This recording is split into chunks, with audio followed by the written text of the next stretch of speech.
كمية الأزايز اللي اتحدفت على لعيبة النادي الأهلي دي لا تستوجب 50,000 دولار وقف 3 مباريات على الأقل من الاتحاد الأفريقي لجماهير الجيش الملكي. غير كده هقولك إن فوزي لقجع الرجل العملاق في الكرة المغربية والاتحاد المغربي أقوى من الاتحاد الأفريقي، وده المتوقع وده العادي. ماما أفريقيا بتموتنا من الضحك تملي. حتى تعيين أحمد عبد الرزاق الحكم الليبي ضعيف الشخصية. مباراة الأهلي والجيش الملكي ألف به كرة، يعني الراجل اللي بيحط التوزيعة بتاعت الحكام دي، ده لو AI مش هيحط أحمد عبد الرزاق، لأن دي محتاجة حكم يكون قوي.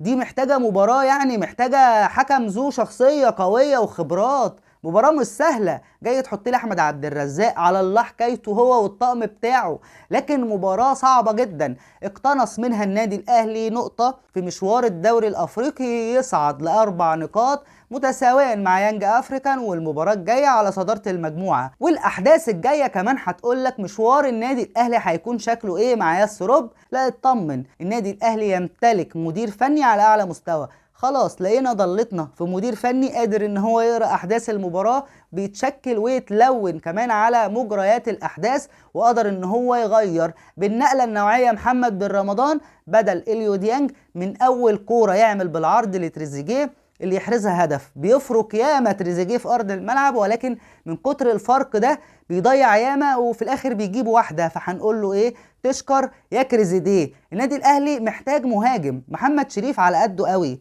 طيب غلبان كده، تحس ان هو مهاجم يعني طول النهار عمال يلطم على وشه، كل ما الكرة اشرف بن شرقي يديها له مره يقول له على القريبه يا عم زهقتني تعالى لي على القريبه، مفيش، هو خلاص بيضيع فرص سهله جدا. النادي الاهلي يعني الحقيقه يستحق مهاجم اقوى من محمد شريف، من انصاف الفرص يسجل.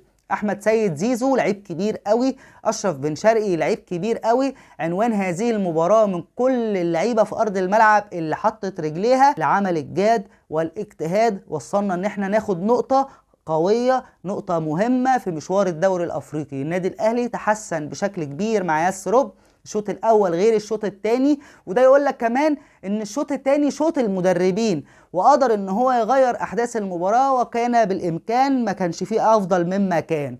انا ما اعرفش بس هي جت كده، ما كانش فيه احسن من كده، يعني هو اللي احنا عملناه ده كان احسن حاجه. تعادل مهم، تعادل مثير في مشوار الدوري الافريقي. ان شاء الله النادي الاهلي هو البطل السيزون ده مع ياس روب. كلنا على خير باذن الله، ندعي ونقول يا رب. شكرا لحضراتكم، نتلاقى على خير في حلقه جديده. ما تنساش لو كنت اول مره تتفرج عليا تشترك في القناه. شكرا لحضراتكم.